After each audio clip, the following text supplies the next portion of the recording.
Okay, so carbon compounds की chemical properties हमने करनी है। देखो हमने कार्बन कंपाउंड्स में देखा कि हमारे पास फंक्शनल ग्रुप्स होते हैं और ये जो फंक्शनल ग्रुप्स हैं आपके पास में ये इनकी केमिकल प्रॉपर्टीज को चेंज करते हैं, राइट। तो आपके पास जो कार्बन कंपाउंड्स होते हैं हमारे पास में इनकी केमिकल प्रॉपर्टीज किससे डिटरमाइन की जाती हैं? इनकी केमिकल प्रॉपर्टीज डिटरमाइन की जाएंगी आपके पास में वही जो एलिमेंट्स आपके पास में प्रेजेंट है किसमें? फंक्शनल ग्रुप में। किसमें प्रेजेंट है? फंक्शनल ग्रुप में। जैसे देखो सबसे पहले हमने किया कार्बन कंपाउंड्स हमारे पास सैचुरेटेड होते हैं और अनसैचुरेटेड होते हैं। क्या होते हैं आपके पास? सैचुरेटेड है और अनसैचुरेटेड आपके पास। तो सबसे पहला फैक्टर जो केमिकल प्रॉपर्टी को अफेक्ट करता है वो तो हो गया आपके पास सैचुरेशन का ही। आपके पास सिंगल बॉन्ड है, डबल बॉन्ड है, ट्रिपल बॉन्ड है आपके पास में। इसके साथ ही हमारे पास में अलग अलग फंक्शनल ग्रुप्स है। अल्कोहल का आपके पास क्या है? OH, एल्डिहाइड है CHO, कीटोन है C double bond O, carboxylic है COH, साथ ही आपके पास हेलोजन ग्रुप है आपके पास that is Cl, Br and F and I। तो ये सभी के सभी एलिमेंट्स भी हमारे पास में जो आपके पास में प्रॉपर्टी है केमिकल प्रॉपर्टी उनको इफेक्ट करते हैं।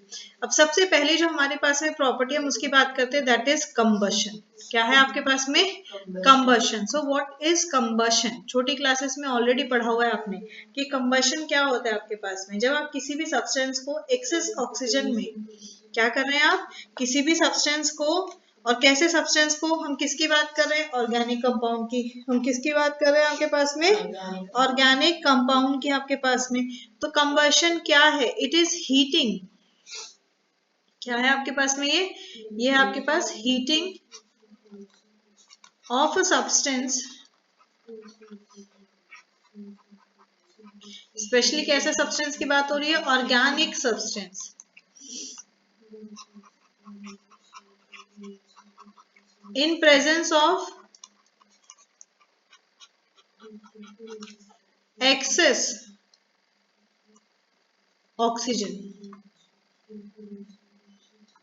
हम क्या कर रहे हैं? हम एक्सेस ऑक्सीजन के प्रेजेंस में सब्सटेंस को हीट कर रहे हैं, राइट। क्या कर रहे हैं? हीट कर रहे हैं आपके पास। या कहो इन प्रेजेंस ऑफ एयर, एयर जिसमें कि abundant amount of oxygen present है। तो ऐसे में क्या होगा? हमें पता है कि जब भी हमने फर्स्ट चैप्टर में करा था ऑक्सीजन के प्रेजेंस में रिएक्शन कराते हैं तो सब्सटेंस क्या हो जाता है? It gets oxidised, right.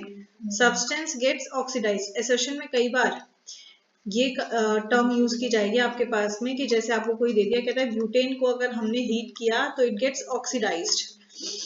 आप कह दोगे गलत है भाई, कंबशन होता है। नहीं, सही बात है आपके पास में, क्योंकि ऑक्सीडाइज का मतलब क्या हुआ कि ऑक्सीडेशन हो रहा है। ऑक्सीडेशन क्या होता है? Addition of oxygen.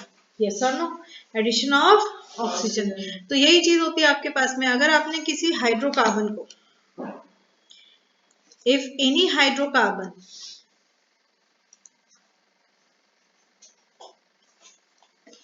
is combined with oxygen or heated in presence of oxygen, we get CO2 plus H2O plus heat plus light।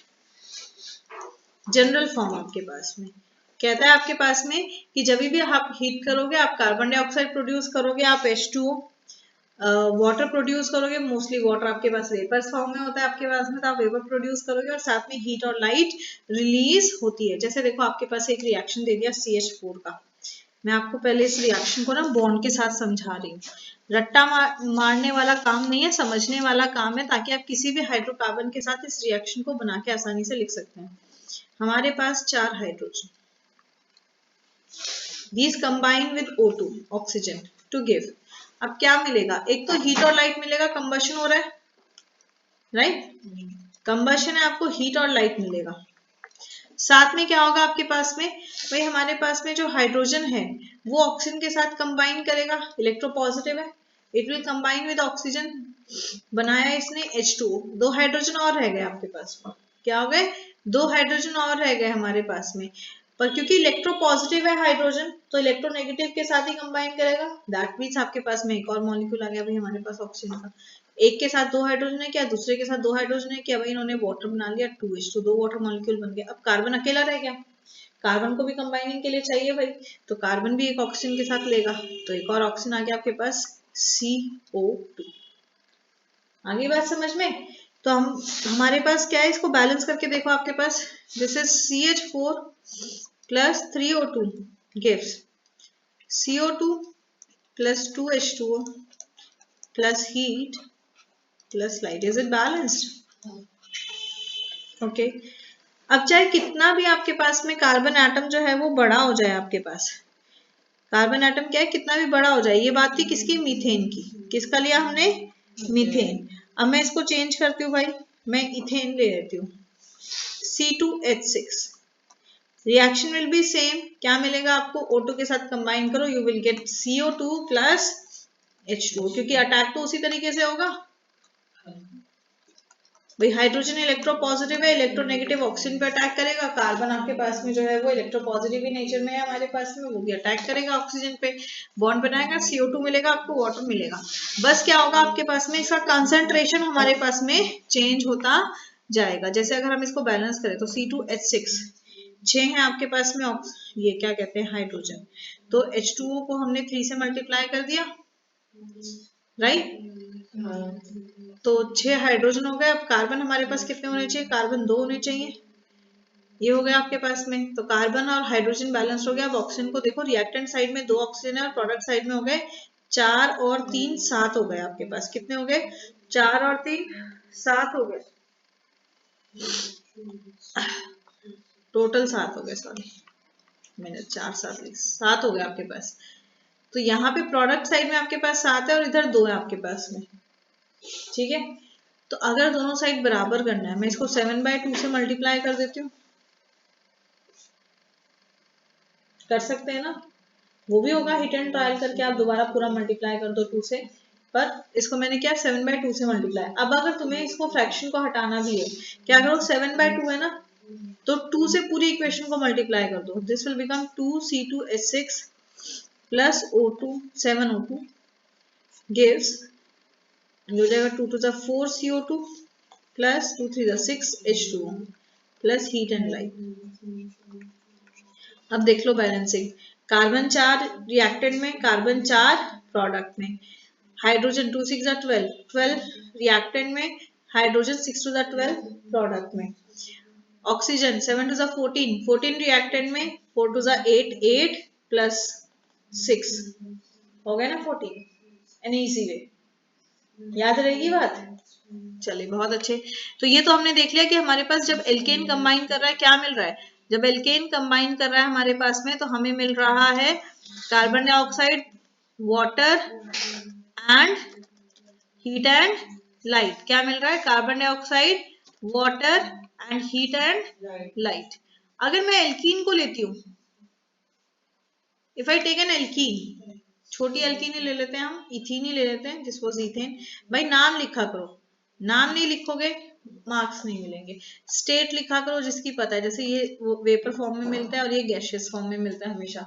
सबकी नहीं पता है, कंफ्यूजन है, छोड़ दो आपके पास में। पर जिसकी पक्का पता है, जैसे ऑक्सीजन गैशियस फॉर्म में ही होगी आपके पास में। समझ में आ रही है बात, वरना आधा एक नंबर कटेगा, फिर कहोगे भाई मैंने पूरा लिखा था पर टीचर ने नंबर काट लिया। मैंने जब आपको केमिकल रिएक्शन समझाए थे तब भी मैंने आपको ये चीज समझाई थी। चलिए इथीन की बात करते हैं। Ethene is C2H4।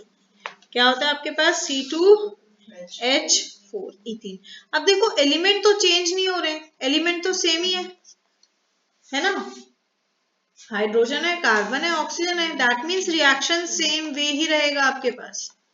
There will be no change in the reaction. सिर्फ बैलेंसिंग पे ध्यान दो, आपके पास बैलेंसिंग आपके पास में चेंज हो जाएगी हमारे पास में। जैसे ऑक्सीजन को बैलेंस करते हैं, अगर हम पहले कार्बन को कर लो, चलो पहले कार्बन को बैलेंस करते हैं। तो 2 कार्बन है, मैंने प्रोडक्ट में 2 से मल्टीप्लाई कर दिया, 2 कार्बन हो गए।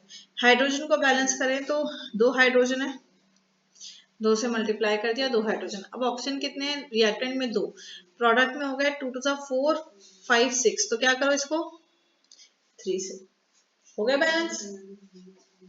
तो सिर्फ बैलेंसिंग चेंज हो रही है आपके पास में। ऐसी अगर मैंने जो है वो एल्कोहल ले लिया, फंक्शनल ग्रुप में भी सेम चीज रहेगी, C2H5OH। क्या है ये आपके पास में, दिस इज इथाइल एल्कोहल। या आप इसको बोल सकते हैं इथेनॉल। इथाइल क्या हो गया, मैंने आपको बताया था, जब आप इसको पेरेंट चेन ले रहे हो तो 2 कार्बन है, इथेन है, पर क्योंकि कौन एल्काइल ग्रुप बन जाएगा, हाँ तो एल्कोहल मेन ले लिया, वरना आप सीधा लिखो इथेनॉल, जो आपको इथेनॉल भी सिखाया हुआ है नॉमेनक्लेचर में, ठीक है।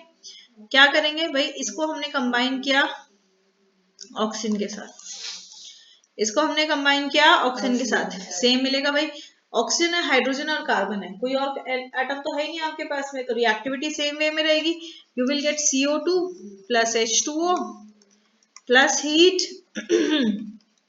Plus light. Only you have to do is what, balance the equation. तो आप बैलेंस करो, सबसे पहले कार्बन को बैलेंस करते हैं, इधर 2 है और इधर 1 है, तो हमने इसको 2 से मल्टीप्लाई कर दिया, राइट हमने क्या किया, 2 से मल्टीप्लाई कर दिया। अब हाइड्रोजन देखो, रिएक्टेंट में आपके पास 5 और 1 6 हो गए, प्रोडक्ट में आपके पास में कितने हैं, 2 है, तो 3 से मल्टीप्लाई करो 6 हो गए। अब ऑक्सीजन देखो, रिएक्टेंट साइड में 3 ऑक्सीजन है आपके पास में, प्रोडक्ट साइड में 2 to the 4 प्लस कितना है ये 3, 4 प्लस 3 7 हो गए आपके पास में, कितने हो गए 7 हो गए। क्या करेंगे,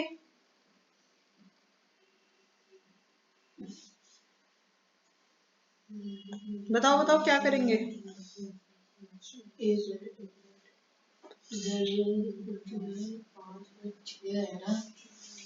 6 कहाँ है? इधर देख 2C2H5 C2H5OH, एक ऑक्सीजन इधर है और एक ऑक्सीजन ये रहा रिएक्टेंट के दूसरे में, तो मतलब 3 ऑक्सीजन है, और इधर आपके पास में 2 to the 4 और 3 1 जा 3, तो 7 हुए ना, 6 कहाँ हुए, बताओ क्या करेंगे। हमें कितने मन चाहिए, हमें चाहिए 3 है तो 4 और चाहिए, तो 7/2 जैसे पहले क्या होगा, पर यहाँ तो 2 में ऑक्सीजन है, C2H5OH है, मुंह बना रही थी कैसे। अगर आप इसको 3 से मल्टीप्लाई कर देते हो तो 3 to the 6 और 6 + 1 7 हो गए। जब आपके पास 2 आ गए, आपको पहले भी बताया हुआ है 2 में आपके पास, तो आपकी सबसे पहले जो अकेला है ना उसको करो, क्योंकि अकेले वाले को मल्टीप्लाई करने से किसी और का ऑल्टरेशन नहीं होता, बाकी सारे बैलेंस रहते हैं, तो एक कम कर दो। कितने थे आपके पास में, 3 ऑक्सीजन थे, तो 3 - 1 मतलब 2 ऑक्सीजन इस तरफ, और इधर से भी आप एक घटा दो, क्योंकि हमने एक तो उससे बैलेंस कर दिया 6। अब बताओ, अब इस 2 को कैसे 6 बनाए, 3 से मल्टीप्लाई कर दिया। इतना कॉम्प्लिकेट वे में मत सोचो भाई, जिंदगी टेक इट इजी है, इजी लोगे तो बहुत आसानी से कट जाएगी। ओके नेक्स्ट, C6H6, बताइए एक बार पहले इसका नाम क्या होता है। C6 है तो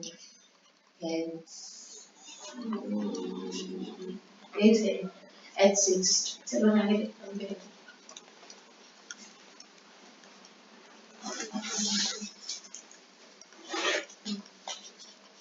ये ऐसे अजीब से आवाज आ रही है, यहाँ कुछ कंस्ट्रक्शन का काम हो रहा है क्या,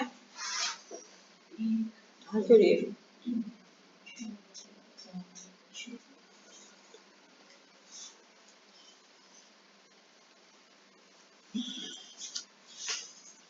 ये तो ऐसे ही बन गया हाइड्रोजन, तो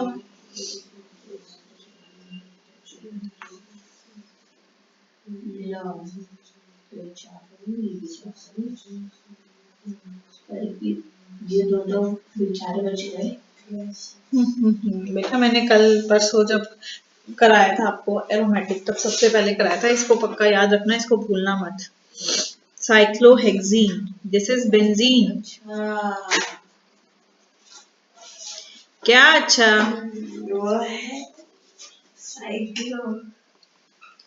साइक्लोहेक्सीन, बेटा इसको भूलिए मत, अगर आप इसको भूलेंगे तो आप अपने एक एक नंबर काटेंगे, इसमें ऑल्टरनेट डबल बॉन्ड होता है, सेम मिलेगा आपको चाहे कैसा भी कंपाउंड हो, कार्बन हाइड्रोजन ऑक्सीजन कंबाइन हो रहे हैं तो कार्बन डाइऑक्साइड मिलेगी आपको, साथ में आपको जो है वो वाटर बनेगा और हीट और लाइट मिलेगी। हाँ आपा जी, जय जय श्याम बोलो। 8:30,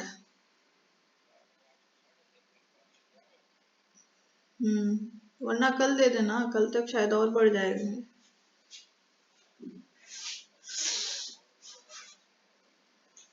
तो उसके साथ ही नहीं हो जाएगा ऐड?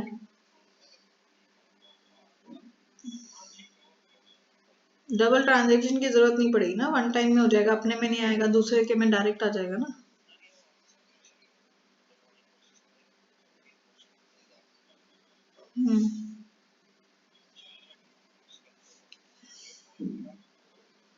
ठीक है।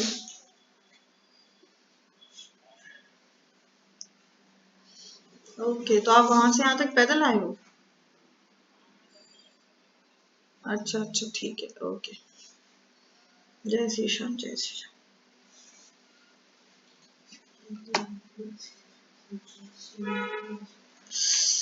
भाई कंधा मेरा। हाँ, तो अब क्या करो, बैलेंस कर दो भाई। कितने कार्बन है? 6 कार्बन। इतने पहले कार्बन को बैलेंस किया सी, 6 CO2 हो गया। फिर हाइड्रोजन को करो, 6 हाइड्रोजन। तो क्या करें, 3 से मल्टीप्लाई कर दें। अब आई जी ऑक्सीजन की बारी, जो हम डालेगा आपको दुविधा में, क्यों? रिएक्टेंट में है तो ऑक्सीजन, प्रोडक्ट में है क्या? 6 और 2 12 प्लस 3 और 15 की करूं, आंखें खुल जाएंगे एकदम।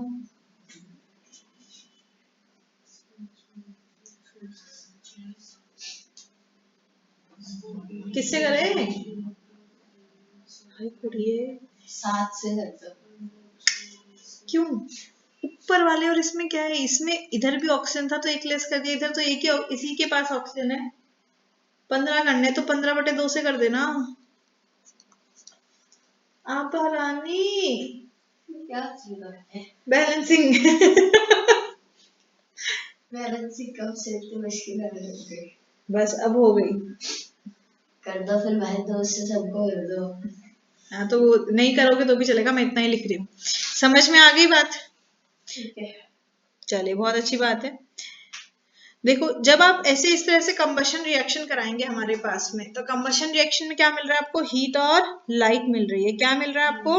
हीट और लाइट मिल रही है। जितने भी कंबशन रिएक्शंस होते हैं वो बेसिकली सारे के सारे ऑक्सीडेशन रिएक्शंस होते हैं आपके पास में। इतना जरूरी नहीं है आपके पास में कि हमारे पास जब कंबशन रिएक्शन हो रहा है तो रिएक्टेंट्स पूरी तरीके से बर्न हो रहे हैं। एट टाइम्स आप देखेंगे कि आपके पास में जो रिएक्टेंट्स हैं वो पूरी तरीके से बर्न नहीं हो रहे हैं। हमें वहां पे जो है वो अनबर्न पार्टिकल्स भी देखने को मिलते हैं। जैसे जो कई बार इसमें कंसेप्चुअल आता है, उसको समझो। ये तो बात हो गई तुम्हारे बेसिक रिएक्शन की, रिएक्शन समझ में आ गया ना। अब हम यहाँ पे कंसेप्चुअल्स की बात करते हैं जो अलग अलग पे आता है। जैसे इथाइन, इथाइन का सबसे मेजर यूज है कि इसका यूज किया जाता है गैस वेल्डिंग में। किस में यूज किया जाता है? Gas welding. गैस वेल्डिंग में आपके पास में इथाइन जब ऑक्सीजन के साथ कंबाइन करता है, इसको गैस वेल्डिंग में यूज करते हैं। दो तरह की वेल्डिंग्स होती हैं आपके पास में, एक होती है गैस वेल्डिंग और एक होती है आपके पास में इलेक्ट्रिकल वेल्डिंग। जो गैस वेल्डिंग होती है ना, ये स्मॉल स्केल पे बहुत ज्यादा इफेक्टिव होती है आपके पास।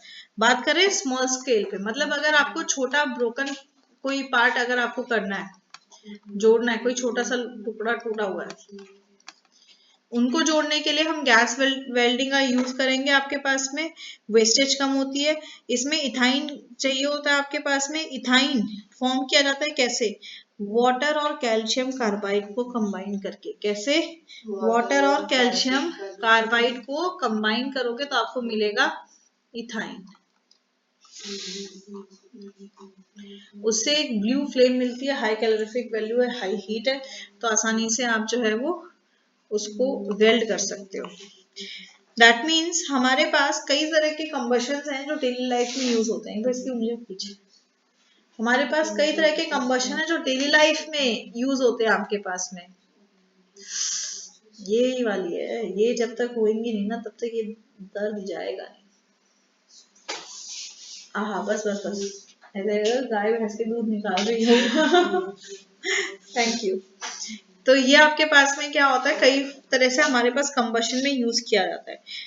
जिस पे क्वेश्चन आते हैं ना उन्हीं पे बार बार बता रही हूँ। That is combustion of fuel पे आपके पास किस तरह के क्वेश्चंस आते हैं। जैसे एक आता है एलपीजी का। एलपीजी में कौन सा हाइड्रोकार्बन होता है?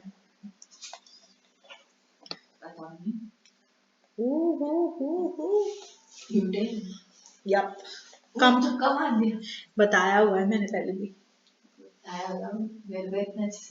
चलो इतना तो याद आया ना। देखो कंबशन ऑफ फ्यूल हमारा एक डेली लाइफ का आपके पास में एक इम्पॉर्टेंट एप्लीकेशन है कंबशन का, क्योंकि फ्यूल को जब आप बर्न करते हो large amount of heat energy निकलती है, और कंबशन में जो हीट एनर्जी निकलती है उसकी कैलोरीफिक वैल्यू बहुत ज्यादा होती है जब आप उसमें हाइड्रोकार्बन का या कोई ऑर्गेनिक कंपाउंड का यूज करें। जैसे बात करें एलपीजी, जो कि आपके पास लिक्विफाइड पेट्रोलियम गैस है। ये जो लिक्विफाइड पेट्रोलियम गैस है मेनली इसमें होता है आपके पास प्रोपेन एंड ब्यूटेन। ब्यूटेन की अमाउंट ज्यादा होती है आपके पास। This contains mainly propane and butane आपके पास में। इसमें प्रोपेन और ब्यूटेन आपके पास में लिक्विफाइड फॉर्म में अवेलेबल होता है, जो कि हाईली कंबस्टेबल होते हैं नेचर में। हाईली कंबस्टेबल है, इसलिए मोस्टली जो फ्लेम होती है वो ब्लू कलर की होती है। मोस्टली फ्लेम कैसी होती है? Blue. When it is a blue flame that means it is a non sooty flame. Non sooty flame, sooty मतलब हम स्मोक के लिए यूज करते हैं। नॉन सूटी फ्लेम आपके पास में, दैट मीन्स ऐसे केस में क्या हो रहा है? कंप्लीट कंबशन हो रहा है। क्या हो रहा है आपके पास में? कंप्लीट कंबशन हो रहा है। जब आपके पास एक नॉन सूटी फ्लेम आ रही है दैट मीन्स आपके पास क्या हो रहा है? एक कंप्लीट कंबशन हो रहा है आपके पास में। बट एट टाइम्स आप देखेंगे, क्या देखेंगे कि हमारे पास जो फ्लेम निकल रही है एलपीजी के गैस स्टोव से, वो फ्लेम आपके पास में ब्लू फ्लेम नहीं निकल रही होती है। It is reddish orangish flame. कैसी फ्लेम होती है? क्यों होती है?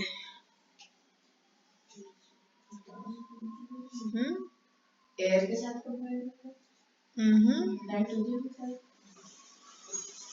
कुछ तो रिएक्शन हो रहा होगा। एलपीजी को जब बर्न कर रहे हो आपके पास में पहला केस हो गया कि आपके पास में फ्लेम कैसी है? ब्लू। फिर आपके पास आई ऑरेंजेस फ्लेम आपके पास में। अब ये ऑरेंजेस फ्लेम क्यों होती है आपके पास? This is sooty flame. जब आपका जो गैस है वो सूटी फ्लेम देता है तो आप जो भी बर्तन उस पर रखते हैं वो बर्तन के नीचे ब्लैकिश सर्कल बनने लग जाता है, मतलब निशान बनने लग गया बर्नर का आपके पास में, उसमें निशान बनने लग जाते हैं आपके पास में। ऐसा क्यों होता है? ऐसा इसलिए हो रहा है बिकॉज इनकम्प्लीट कंबशन हो रहा है। क्या हो रहा है आपके पास में? इनकम्प्लीट कंबशन हो रहा है। That means what? That means जो आपके पास फ्यूल है उसके पार्टिकल्स पूरी तरीके से बर्न नहीं हो रहे, तो वो पार्टिकल्स जो है वो आपके पास में आधे पत्ते बर्न हो रहे हैं और फिर वो बर्न होके उसमें जो है वो ग्लो कर रहे हैं। उनके चमकने के कारण ही, जैसे कोयला पूरा नहीं फ्लेम नहीं लेता है तो वो चमकता है, अंगारे चमकती है तो ऑरेंजिश फ्लेम आती है आपके पास में। तो सेम चीज वो ग्लो कर रहे हैं आपके पास, इस कारण से आपको जो है वो ऑरेंजिश सूटी फ्लेम आपको देखने को मिल रही है। इसके दो रीजन होते हैं। पहला रीजन होता है आपके पास में ब्लॉक्ड होल्स। क्या है आपके पास? Blocked holes. कि जो स्टोव है, स्टोव पे जो छोटे छोटे छेद होते हैं, कभी कभी खाना गिरने के कारण या किसी कारण से वो होल कोई ब्लॉक हो गया, तो वो होल ब्लॉक हो गया आपके पास में, तो इस कारण से आपके पास में प्रॉपर अमाउंट ऑफ ऑक्सीजन जो फ्यूल आ रहा है उसको नहीं मिल पा रही है। समझ में आ रही है बात? That is insufficient oxygen in air.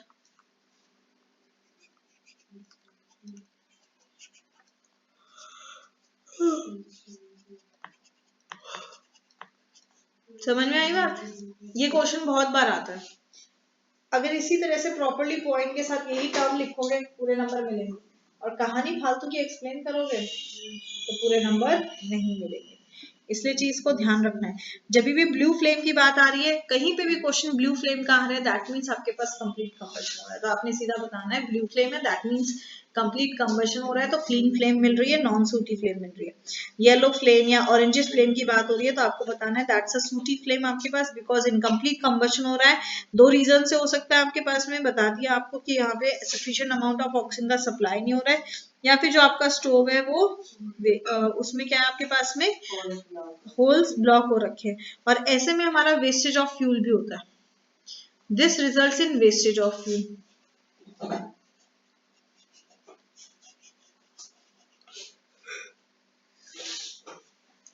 इसलिए स्टोव वगैरह को जो है वो टाइमली क्लीन भी किया जाता है। समझ में आ गई बात? हाँ, चलिए बहुत अच्छी बात है। अब बात करते हैं, हमारे पास फ्यूल की बात हो रही है तो एक और आपके पास में जो फ्यूल हमारे पास बहुत इस्तेमाल में आता है that is coal and petroleum.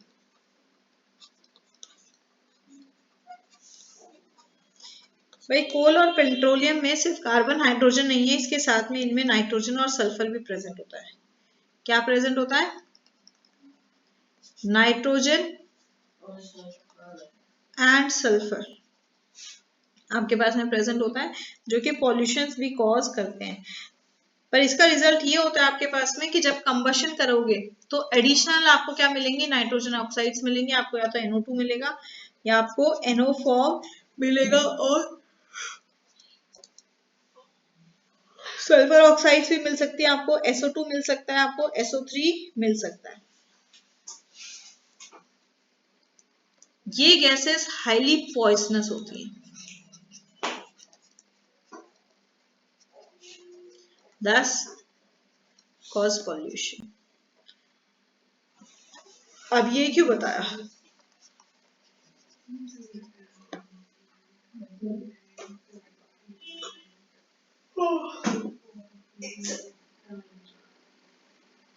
खुश की आत्मा आ गई मेरे अंदर, उसको चाहिए होती है ऐसे अंगड़ाइयाँ हो रहा है। मतलब क्या है? मतलब ये मैंने आपको ये पॉइंट क्यों बताया आपके पास में? देखो कोल पेट्रोलियम की बात हो रही है, कोल कार्बन का ये फॉर्म है आपके पास में, पेट्रोलियम भी आपके पास में क्या है? हमारे पास में एक फॉसिल फ्यूल। क्वेश्चन आता है आपके पास में LPG that is liquefied petroleum gas burns in a clean flame, but petroleum does not burn in a clean flame. Yeah, LPG is considered a environmental friendly fuel, but petroleum and coal are not considered as environmental friendly fuel, even if both are fossil fuel। क्यों? तो तब आप ये कह दोगे कि अच्छा pollution की बात हो रही है, येलो फ्लेम आ रही है, मतलब इनकम्प्लीट कंबशन है, तो that answer is not perfect. Perfect नहीं है। वो क्यों हो रहा है? वो इसलिए हो रहा है बिकॉज कोल पेट्रोलियम में नाइट्रोजन एंड सल्फर भी प्रेजेंट होते हैं। तो जब हम इसका कंबशन कराते हैं तो कार्बन डाइऑक्साइड और ऑक्सीजन के साथ साथ आपके पास में कार्बन डाइऑक्साइड और वाटर के साथ साथ आपके पास में sulphur dioxide and nitrogen dioxide आपके पास में फॉर्म हो जाते हैं। Sulphur oxide and nitrogen oxides form हो जाते हैं, जो कि हाईली पॉइजनस होते हैं, इसलिए इसको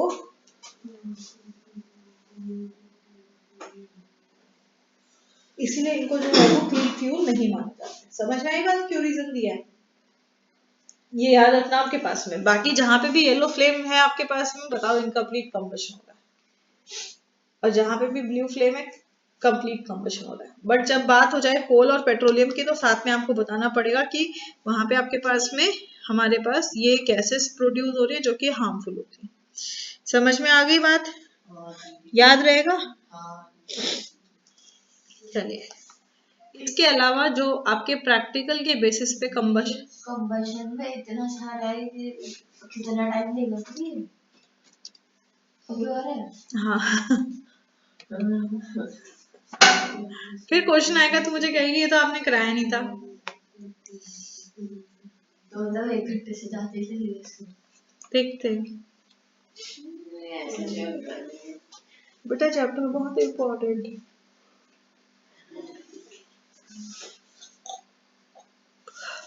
कुछ इम्पोर्टेंट क्या करा रही हूँ मैं आपको। देखो कंबशन आपके पास में जो पर्टिकुलरली ऑर्गेनिक कंपाउंड्स का होता है आपके पास में हाइड्रोकार्बन्स का यूजफुल होता है। जो यूजफुल वाले मेन वाले आपके वो देख लेते हैं। जैसे सबसे पहले आता है आपने मीथेन और ऑक्सीजन को किया, अरे आपने मीथेन और ऑक्सीजन के मिक्सचर को किया।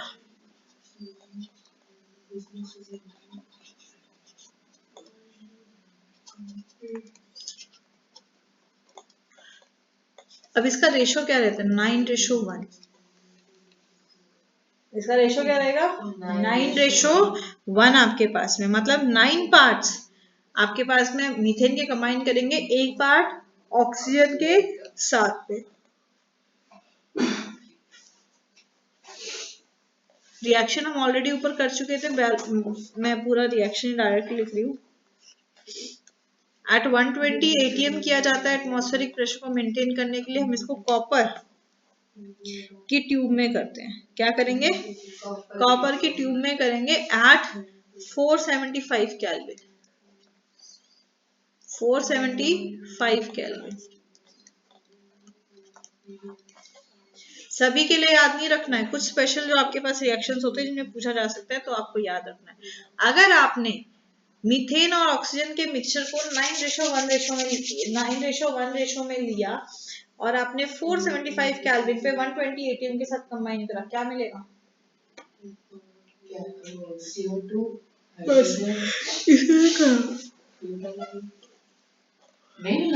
नहीं मिलेगा। तो मिलता है इथाइल एल्कोहल।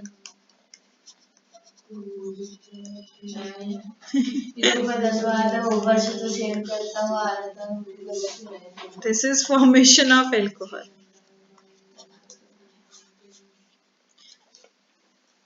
तभी तो बताया नहीं, मैं ऐसे ही करा दूं बेटा, मन कर रहा है मेरा, आधा तभी करा दूं। नहीं मेरे बच्चे, मैं भी आपको मैंने इसलिए बोला मैं सिर्फ एग्जाम पॉइंट ऑफ व्यू से जो क्वेश्चन वाले हैं वो करा रही हूँ, मैं ज्यादा डिटेल में नहीं जा रही। मैंने बोली नहीं बात अभी आप ये केस स्टडी में आ सकता है आपके पास कि कहता है आपको कि जब हमने 90 ग्राम ऑफ मीथेन को 10 ग्राम ऑक्सीजन के साथ कंबाइन कराया एट 475 केल्विन 120 एटीएम, तो हमें कंपाउंड मिला बी। कंपाउंड बी की फलाना फलाना प्रॉपर्टीज बता दी उसने। अब बताना है बी क्या है, तो बी इथाइल अल्कोहल है। समझ में आ रही बात? रिएक्शन कंप्लीट करने के लिए भी आ सकता है आपके पास में कि आपको रिएक्टेंट दे दिया, कह रहे कंप्लीट करो, जैसे मैंने अभी आपको दिया था, तो आप कर दोगे कंबशन उसका, पर वो कंबशन नहीं है। समझे? ये कंबशन नहीं है आपके पास में यहाँ पे, क्योंकि हीट एंड लाइट प्रोड्यूस नहीं हो रहा है, ये सिंपल ऑक्सीडेशन है। ओके, ऐसे ही दूसरा रिएक्शन, सारे नहीं करने, कुछ रिएक्शन है आपके पास में जो पूछे जाते हैं, बस वही करा रही हूं मैं। ऐसे ही जब आपने मीथेन और ऑक्सीजन के एक मिक्सचर को पास कराया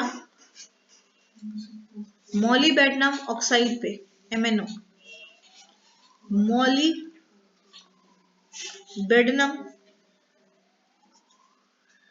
ऑक्साइड,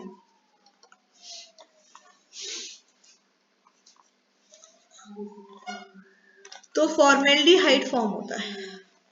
क्या फॉर्म हो जाता है? Plus H2। याद रहेगी बात? ये इथेनॉल के आपके पास इंपॉर्टेंट रिएक्शंस है आपके पास में। Same oxidation of ethanol, ethane आपको देखने को मिलेगा 2C2H5H6। ऑक्सीजन के साथ कंबाइन कराओ इन प्रेजेंस ऑफ, क्या कराएंगे? इन प्रेजेंस ऑफ मैग्नीज एसीटेट के फॉर्म में। कैटलिस्ट है आपके पास, आपने इसको हीट कराया, कार्बोक्सिलिक ग्रुप है हमारे पास CaCO2, हमने उसको जो है वो Mn के साथ कंबाइन करा दिया, मैग्नीज एसीटेट।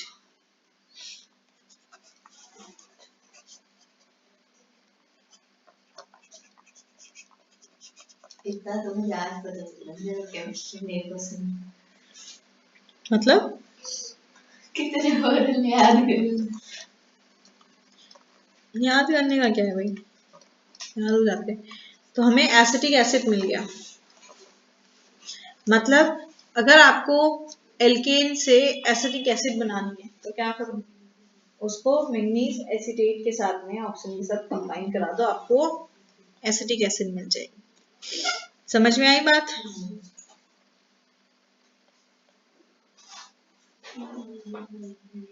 चलो बाकी हम आगे करेंगे, बस अभी के लिए इतने याद रख, फिर तू परेशान हो जाएगी, ऊब जाएगी।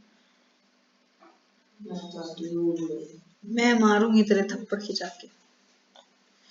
ओके, नेक्स्ट एडिशन रिएक्शन की बात करते हैं हमारे पास में। देखो एडिशन रिएक्शन क्या है आपके पास में, नाम से पता चल रहा है there is addition of something. क्या हो रहा है आपके पास? किसी चीज का एडिशन हो रहा है। बहुत ही प्यारे रिएक्शन है। इसमें क्या होता है आपके पास में, ओहो कैसे कट गया,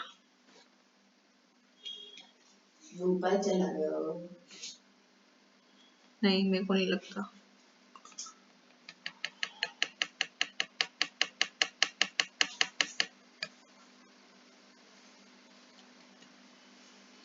छोड़ो, बैठा रहे तो यहीं पे, नहीं ले जा रही मैं तुझे कहीं।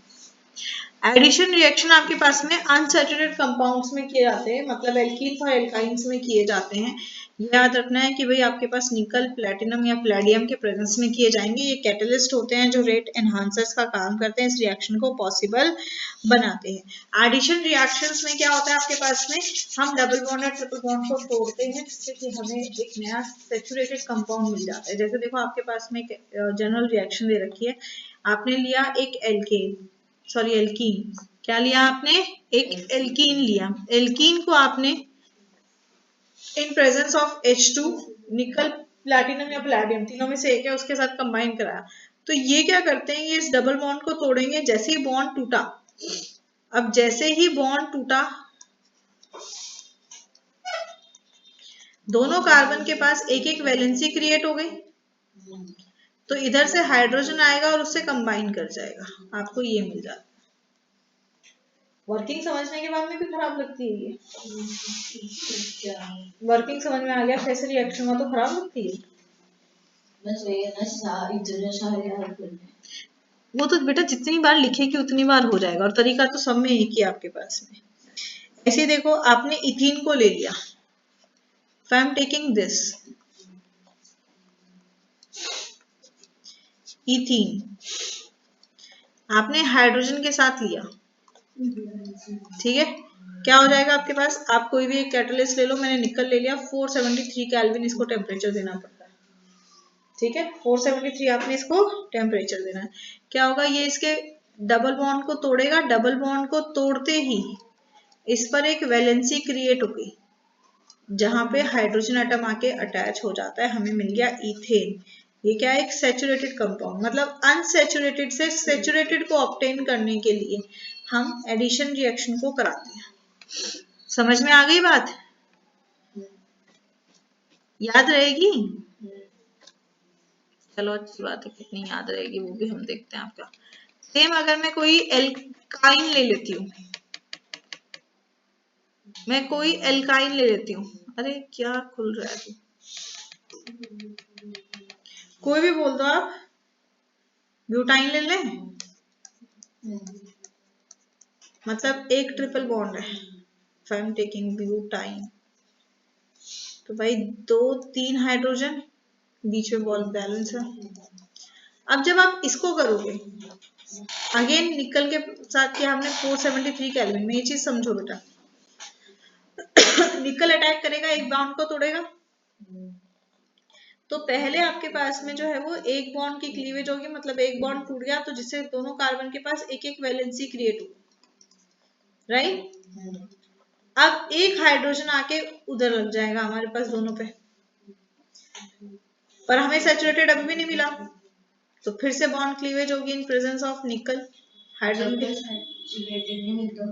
हाँ, फिर हमें मिल गया हमारा सैचुरेटेड, दैट इज ब्यूटेन। क्या मिल गया आपको, ब्यूटेन। तो इसको हम कंबाइन करके ऐसे भी लिख सकते हैं, दैट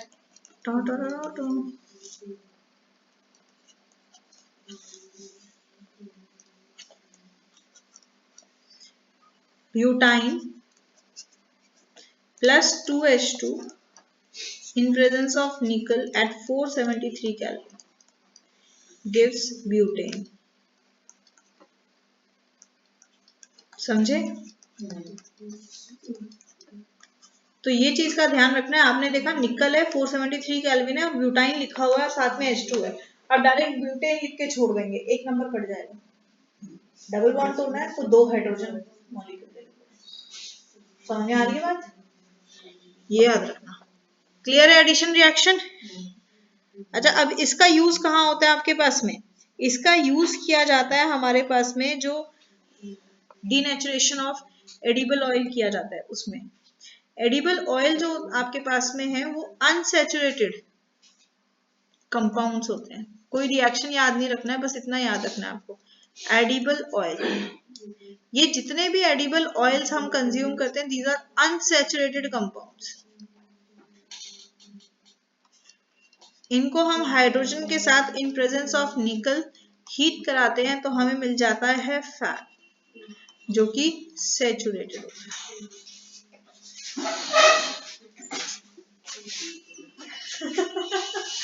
समझ में आ रही है बात? तो एडिबल ऑयल आपके पास में जो आप कुकिंग में यूज करते हो, आपके पास चाहे आप कोई भी सीड का ऑयल ले लो, ग्राउंडनट ऑयल ले लो, आप सोयाबीन का ले लो, कोई भी ले लो, ये सभी के सभी कुकिंग ऑयल्स अनसैचुरेटेड होते हैं। क्या होते हैं? अनसैचुरेटेड, मतलब इनमें डबल बॉन्ड होता है। क्या होता है? डबल बॉन्ड होता है। तो जब आप उनको हाइड्रोजन के साथ इन प्रेजेंस ऑफ निकल पास करते हैं तो डबल बॉन्ड ब्रेक हो जाता है और सिंगल बॉन्ड में चेंज हो जाता है, हमें एक सैचुरेटेड फैट मिल जाता है। समझ में आ रही है बात? याद रहेगी? इसीलिए इनका डीनेचुरेशन कराया जाता है आपके पास में सैचुरेटेड कंपाउंड को ऑब्टेन करने के लिए। इसी का एप्लीकेशन है आपके पास में सब्स्टिट्यूशन रिएक्शन। अगर आपको एडिशन समझ में आ गई है तो सब्स्टिट्यूशन तो छोटी सी बात है। तो सब्स्टिट्यूशन क्या है? एडिशन में हमने क्या किया, निकल के प्रेजेंस में हमने हाइड्रोजन को कराया जिससे डबल बॉन्ड आपका टूटा और हमारे पास में सिंगल बॉन्ड आके अटैच हो गया और हाइड्रोजन ने फॉर्म कर लिया। अब ये आपके पास में क्या होता है? सब्स्टिट्यूशन, एक की जगह दूसरे का आना। मैंने क्लोरीन का सब्स्टिट्यूशन कराना है तो CH4 था हमारे पास, क्लोरीन क्या होता है? हाईली इलेक्ट्रोनेगेटिव होता है। यस और no? Chlorine is highly electronegative. In presence of sunlight या अल्ट्रावायलेट रेडिएशन कराया जाता है। तो क्लोरीन क्या करेगा? अटैक करेगा हाइड्रोजन पे। इसने हाइड्रोजन पे अटैक किया तो हाइड्रोजन और क्लोरीन ने बॉन्ड बना लिया, HCl अलग हो गया। अब जैसे ही HCl अलग हो गया तो हमारे कार्बन भाई की एक वैलेंसी फ्री हो गई। तो दूसरा क्लोरीन क्या करेगा? वो कार्बन पे अटैक करेगा और कार्बन से बॉन्ड बना लेगा। तो हमें क्या मिल जाता है? CH3Cl। क्या मिल जाता है? CH3Cl आपके पास में। This is known as what? Substitution reaction. क्या कहते हैं इसको? Substitution reaction. और जरूरी नहीं है सब्स्टिट्यूशन रिएक्शन आपका एक ही स्टेप पे हो, ये रिएक्शन हमारा मल्टीपल स्टेप पे चल सकता है। कैसे?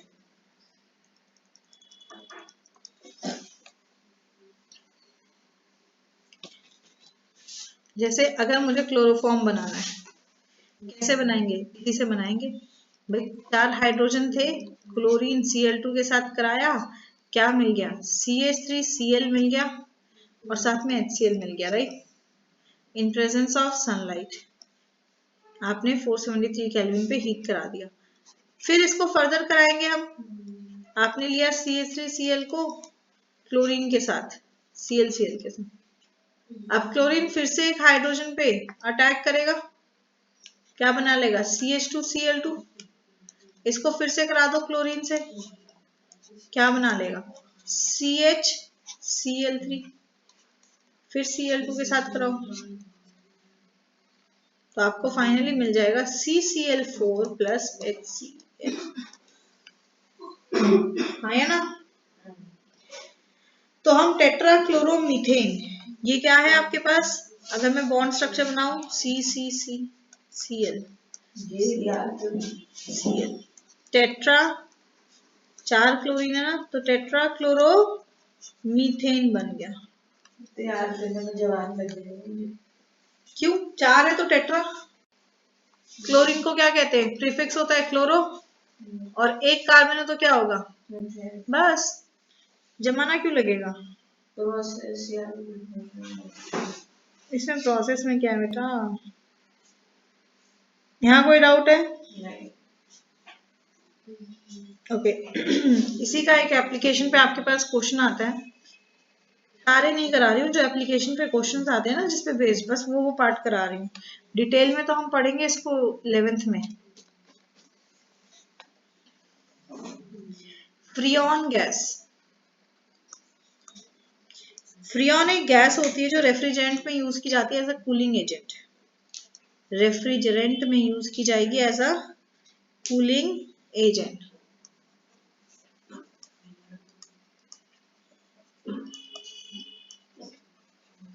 रेफ्रिजरेंट में इसका जो है वो कूलिंग एजेंट के तौर पे यूज किया जाता है। इसको कहते हैं CF2Cl2।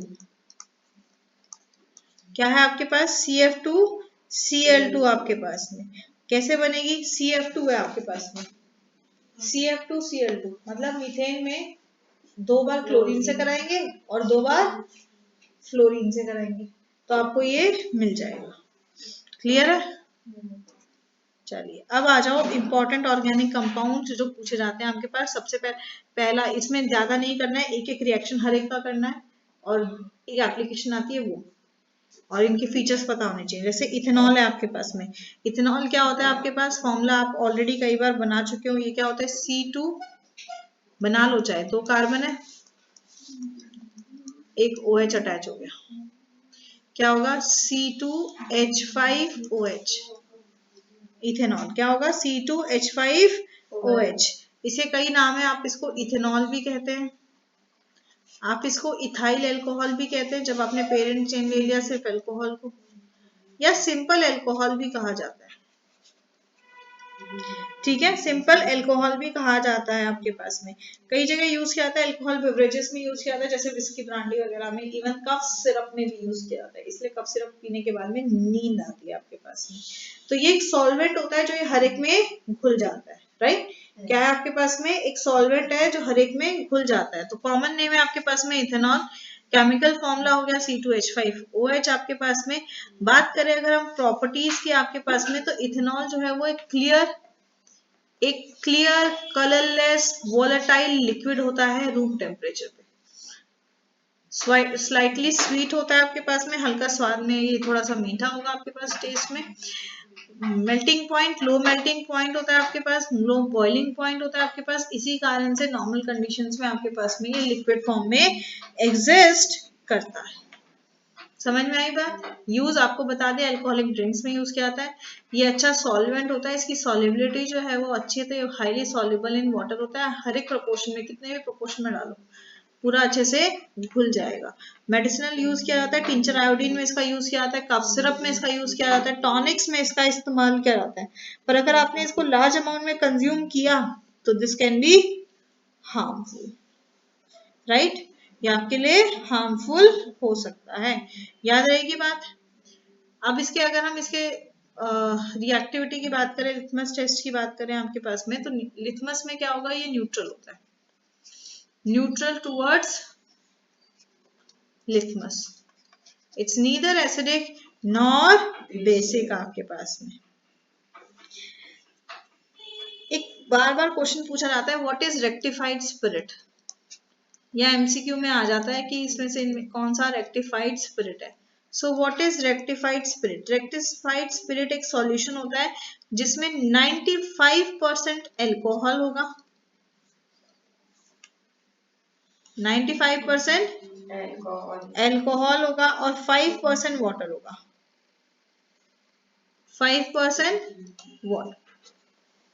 ठीक है, इतना ही लिखना, कुछ नहीं। It is a solution in which 95% of alcohol and 5% of water is present। बस इतना ही लिखना है आपके पास में, और कुछ नहीं लिखना है। एब्सोल्यूट एल्कोहल, एब्सोल्यूट एल्कोहल क्या होगा? यस, 100% जब आपके पास में एल्कोहल प्रेजेंट है किसी सॉल्यूशन में तो उसे कहते हैं हम एब्सोल्यूट एल्कोहल। ठीक है, बात करते हैं रिएक्शंस की हमारे पास में। तो रिएक्शंस कैसे होते हैं आपके पास? सबसे पहला रिएक्शन आपके पास में आता है रिएक्शन विद सोडियम। ये जो रिएक्शंस है यही पूछे जाते हैं और कुछ अलग से नहीं पूछा जाएगा। अब जब आप रिएक्शन विद सोडियम कर रहे हो, किसका? C2H5OH का। देखो C2H5OH तो फिर क्यों बैठ रही है, उस पर बैठ जाती। आपने जब इसको सोडियम के साथ कंबाइन कराया, क्या कर रहे हैं? सोडियम के साथ कंबाइन करा रहे हैं। सोडियम मेटल है, मेटल इलेक्ट्रोपॉजिटिव होते हैं नेचर में, राइट? मेटल क्या होते हैं? इलेक्ट्रोपॉजिटिव। तो अटैक करेगा किस पे? ऑक्सीजन पे, क्योंकि एक ही इलेक्ट्रोनेगेटिव है आपके पास यहाँ पे ऑक्सीजन। तो जब ये अटैक, कार्बन आपके पास में दोनों कैरेक्टर शो करेगा डिपेंडिंग अपॉन कि उसके साथ में पोलैरिटी किस में दिख रही है। 11th में पढ़ोगे डिटेल में, पोलैरिटी अब तुम्हें पता नहीं है इसलिए उसको चीज को छोड़ो अभी। तो ये क्या करेगा आपके पास में? ये अटैक करेगा किस पे? हाइड्रोजन पे। किस पे अटैक करेगा? हाइड्रोजन पे आपके पास में। तो हाइड्रोजन को रिमूव कर दिया और वहां जाके आपके पास में खुद से लग गया। तो CH3CH2O Na है नहीं, O पे जाके जुड़ा है ना। अगर आप NaO लिखोगे, देखो ये चीज को ध्यान रखो, सही पूछा आपने। अगर आपने लिखा ऐसे NaO, इसका मतलब हुआ सोडियम कार्बन से अटैच हुआ और दूसरा इसका इलेक्ट्रॉन ऑक्सीजन के साथ हुआ। पर रिएक्शन एक्चुअल में हुआ क्या है कि कार्बन के साथ ऑक्सीजन ने एक बॉन्डिंग कर रखी थी और एक हाइड्रोजन ने कर रखी थी। तो सोडियम ने यहां से हाइड्रोजन को भगाया और हाइड्रोजन की जगह अपनी प्लेस ले ली। समझ में आ रही बात? याद रखना इसको। तो आपको मिल गया 2Na plus 2CH3CH2OH gives 2CH3CH2ONA plus H2 आपके पास में। समझ में आई बात? इसे क्या कहते हैं? This is known as sodium ethoxide. क्या कहलाता है ये? Sodium ethoxide.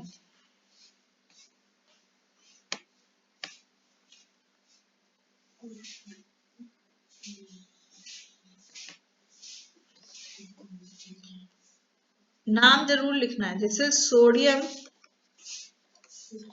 इथॉक्साइड। ठीक है, हाइड्रोजन गैस निकल रहा है, मतलब साथ में ब्रिस्क एफर्वेंस होगा। याद है ना? हाइड्रोजन गैस निकलता है तो बुलबुले से निकलते हैं आपके पास।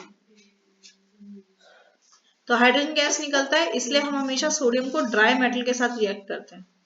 क्वेश्चन ये भी आ सकता है आपके पास में कि ऐसा क्यों होता है कि आप अल्कोहल को ड्राई मेटल के साथ में, सोडियम मेटल के साथ में रिएक्ट करते हैं। सोडियम हाईली रिएक्टिव होता है, इसलिए हम उसको ड्राई के साथ कंबाइन करेंगे, क्योंकि जो हमारे पास गैस निकलती है वो हीट के साथ निकलती है, तो कंबशन हो सकता है। नेक्स्ट आता है डिहाइड्रेशन रिएक्शन आपके पास।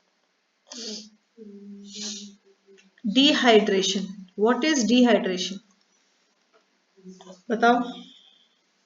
बॉडी में पानी की कमी। तो यहाँ पे भी वही कर दो, आपने वाटर मॉलिक्यूल का रिमूव करना है। ठीक है, डिहाइड्रेशन क्या है? Removal of water molecule. तो हमने अल्कोहल को कराया कंसंट्रेटेड H2SO4 के कंबाइन में। बेटा क्या झूला झूल रही है? आपने अल्कोहल को कराया कंसंट्रेटेड H2SO4 के प्रेजेंस में। ठीक है, कंसंट्रेटेड H2SO4 के प्रेजेंस में कराया हमारे पास में। तो क्या होगा आपके पास? H2SO4 का जो H प्लस है वो H प्लस OH पे अटैक करेगा और बना लेगा H2O। क्या बना लेगा? H2O। फिर दूसरा H प्लस जो है वो उसके पास जाके कंबाइन कर जाएगा, तो जिस कारण से कार्बन पे दो वैलेंसी क्रिएट हो गई। तो कार्बन आपस में डबल बॉन्ड बना लेता है और ये बना लेता है CH2 दैट इज इथीन। मतलब अगर आपने इथेनॉल को कंबाइन किया या हीट किया कंसंट्रेटेड H2O4 में, तो आपको इथीन मिला। अगर आपने प्रोपेनॉल को किया तो प्रोपीन। क्या मिल जाएगा? प्रोपीन आपके पास में। OH हट जाएगा और डबल बॉन्ड आके जुड़ जाएगा। याद रहेगी बात? कंबशन नहीं करा रही, बिकॉज कंबशन में आपको ऊपर ही डिस्कस करा दिया कि अल्कोहल में जब कंबशन होता है तब क्या होता है आपके पास में। या कराऊं? चल करा देती हूँ मैं। पता चला तुम भूल गई किधर में, तो और तू भूल गई तो मेरे बाकी वाला तो वैसे ही भूल जाते हैं। देखो कंबशन में अल्कोहल का दोनों होता है, कंप्लीट कंबशन भी होगा, कैसे करे, इनकम्प्लीट कंबशन भी होगा। तो कंप्लीट कंबशन भी होता है, इनकम्प्लीट भी होता है। इसलिए बोला जाता है सुबह नहा धो के आया करो, थोड़ा हल्का फुल्का नाश्ता करके आया करो। पर मोहतरमा बस उठ के भाग के आ जाते हैं। तो बेटा थोड़ा सा टाइम से उठो ना। 3 बजे से बच्चे रहते। वाओ, देखो कंप्लीट कंबशन किया जाता है आपके पास में, जहां पे हम ऑक्सीजन को एज एन एसेंट फॉर्म में आपके पास इस्तेमाल करते हैं। जब कंप्लीट कंबशन होगा तो मिलेगा CH3COOH plus H2O, ethanoic acid form होता है। क्या फॉर्म होगा? Ethanoic acid. पर जब आपके पास इनकम्प्लीट कंबशन या पार्शियल कंबशन आपके पास में होता है, that means what? That means कि भाई ऑक्सीजन पूरी तरीके से जो है वो आपके पास आयनाइज करके कंबाइन नहीं करेगा, तो इसमें मिलता है इथेनॉल। क्या मिलता है? इथेनॉल। तो ये चीज ध्यान रखनी है कि आपके पास कंबशन कंप्लीट है या फिर कंबशन इनकम्प्लीट है। नेक्स्ट आता है आपके पास इथेनोइक एसिड। इथेनोइक एसिड आपके पास में, अच्छा अल्कोहल कैसे हमें इफेक्ट करता है? अल्कोहल पता है अल्कोहल क्या करता है? कफ सिरप वगैरह में जब ये स्मॉल अमाउंट में होता है तो ये हमारे लिए हेल्पफुल होता है, पर जब आप इसको लार्ज अमाउंट में कंज्यूम करते हो तो ये हमारे लिए हजार्डियस हो जाता है, क्योंकि हमारे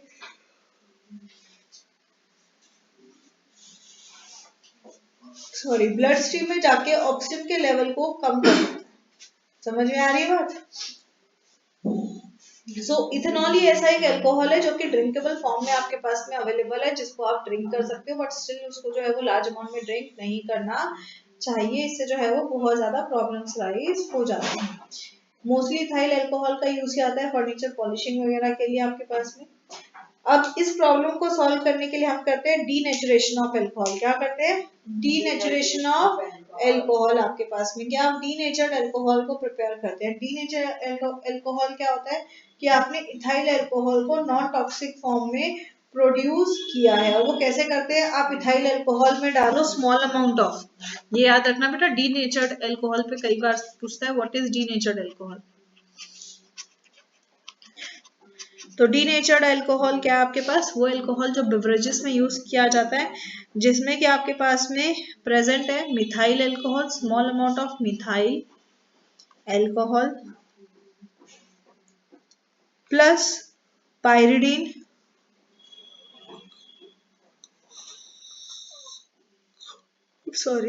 पायरिडीन और कॉपर सल्फेट।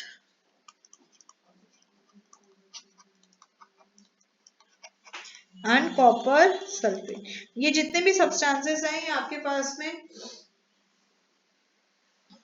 ये जो सारे सब्सटेंसेस आपके पास में ये अल्कोहल को अनफिट फॉर ड्रिंकिंग बनाते हैं। तो जो पॉइजनस अल्कोहल होता है आपके पास में, उसको सबसे पहले डीनेचर किया जाता है। क्या किया जाता है? Denatured alcohol. मतलब आप ऑर्डिनरी अल्कोहल को डायरेक्टली नहीं करेंगे, क्योंकि उसमें सारे पॉइजन्स प्रेजेंट है जो धीरे धीरे जो है बंदे की आईसाइट को वीक कर देते हैं, इसीलिए डीनेचर किया जाता है उसको। दैट इज उसको सॉल्यूट के साथ, वाटर के साथ मिक्स करके फिर कंज्यूम किया जाता है। बात करते हैं इथेनोइक एसिड की। हमारे पास में इथेनोइक एसिड है CH3COOH। क्या है इथेनोइक एसिड? CH3COOH आपके पास में, ये बहुत ही कॉमनली यूज किया जाता है। इसका कॉमन नेम आपके पास में है एसिडिक एसिड। ये कई सारी चीजों में प्रेजेंट है आपके पास में, जैसे जिनका स्वाद खट्टा होता है, जैसे विनेगर आपके पास में, उसमें एसिडिक एसिड होता है आपके पास में, जो किचन में बहुत ज्यादा इस्तेमाल होता है।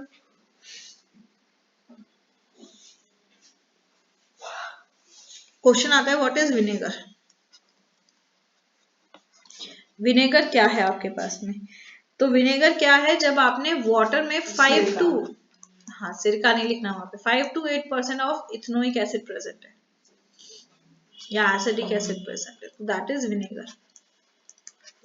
ठीक है, वाटर पे 5 से 8%, मतलब अगर आपके पास 10 ग्राम पानी का है तो आपने उसमें 2-3 ग्राम जो है वो आपने 5 to 8% ग्राम तो नहीं सकता पानी।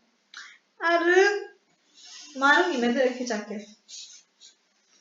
तो उसमें आपने 5 to 8% जो है वो आपने एसिडिक एसिड को मिला दिया, तो वो क्या बन जाएगा? विनेगर। क्या बन जाएगा आपके पास में?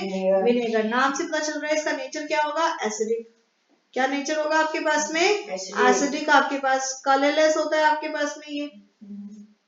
जब ये ठंडा हो जाता है तो ये फ्रीज हो जाता है और ये आइस फ्लेक्स के फॉर्म में कन्वर्ट हो जाता है। उसे कहते हैं ग्लेशियल एसिटिक एसिड। क्या कहते हैं? Glacial acidic. ग्लेशियर नहीं, ग्लेशियल। जो भी है मार खाएगी। एसिडिक एसिड कहते हैं। क्या कहते हैं? Glacial acidic acid. कि जब आपने उसको जो है वो कूल किया तो इथेनोइक एसिड फ्रीज हो गया, आइस फ्लेक्स में कन्वर्ट हो गया ग्लेशियर्स के फॉर्म में। और इसी प्रॉपर्टी के कारण जो आपके पास प्योर इथेनोइक एसिड है, जैसे वो होता है ना घी बनाते हैं तो उसको जमा देते हैं तो नीचे उसमें जो भी खीस होती है वो रह जाती है आपके पास में, तो सेम चीज है कि आपको प्योर इथेनोइक एसिड चाहिए तो उसको छोड़ दो, वो जम जाएगी ग्लेशियर्स के फॉर्म में, तो ऊपर से वो ग्लेशियर रिमूव कर दो, दैट्स प्योर इथेनॉल। ठीक है, ओके। कहाँ पाया जाता है आपके पास में? विनेगर के फॉर्म में ही आपके पास ये पाया जाता है। कोल्ड विंटर्स में ये ग्लेशियर में कन्वर्ट हो जाता है। रिएक्शंस की बात करें, सबसे बेसिक और ये बहुत ही इंपॉर्टेंट रिएक्शन है एस्टरिफिकेशन रिएक्शन, कि जब आप इथेनोइक एसिड को आप इथेनॉल के साथ कंबाइन कराएंगे तो आपको मिलेगा क्या, आपको मिलेगा CH3COCH2 बॉन्ड है, डबल बॉन्ड O आपको मिलेगा, that is known as ester. क्या कहते हैं इसे, ईस्टर। वेरी इंपॉर्टेंट रिएक्शन ये आपके पास है, बहुत इंपॉर्टेंट रिएक्शन है आपके पास। ईस्टर बनता है, ईस्टर, इस प्रोसेस को एस्टरिफिकेशन कहा जाता है। ये ईस्टर जो है वो आपके पास में as a sweetening agent use किया जाता है परफ्यूम्स वगैरह में, और जो स्वीट स्मेलिंग सब्सटेंसेस लाइक कुछ मिठाइयाँ होती है जिनमें कुछ अलग सा एक महक आ रही होती है, जो वो होती है जो लग्जरी टाइप की होती है, बड़ी अजीब सी रंगीन सी दिखती है, उनमें ये प्रेजेंट होता है। दूसरा आपके पास में आता है कि जब आप ईस्टर को NaOH के साथ कंबाइन करते हैं, क्या करते हैं, आपने ईस्टर को NaOH के साथ कंबाइन कराया तो आपको मिलेगा CH3COONA। क्या मिल जाएगा आपको, CH3COONA प्लस CH3CH2OH। ये क्या होता है, ये होता है सोप। ये क्या होता है आपके पास में, सोप आपके पास में। तो सोप फॉर्मेशन में हम इसका इस्तेमाल करते हैं। अगर आपने इथेनोइक एसिड का बेस के साथ कराया, क्योंकि एसिड है तो बेस के साथ हमें क्या करेगा, एक सॉल्ट फॉर्म कर देता है आपके पास। जैसे आपने NaOH को CH3COH के साथ कंबाइन कराया, आपको मिल गया Na, सोडियम अटैक करेगा ऑक्सीजन पे, आपको मिला CH3COONA। क्या मिला, CH3COONA, सोडियम इथेनोएट। क्या नाम है, सोडियम इथेनोएट। सोडियम इथेनोएट मिल जाता है आपके पास में, क्योंकि ये रिएक्शन न्यूट्रलाइज कर रहा है तो इसे न्यूट्रलाइजेशन रिएक्शन भी कहेंगे, राइट। अगर मैं मेटल के साथ रिएक्ट कराती हूँ, बताओ क्या रिएक्शन बनेगा, what will be the reaction,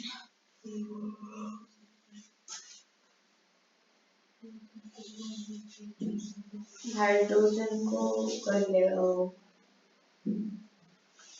hydrogen को डिस्प्लेस कर देगा, H2 अलग हो जाएगा, यहाँ आ जाएगा COCA एंड बैलेंस कर दो तो this will be.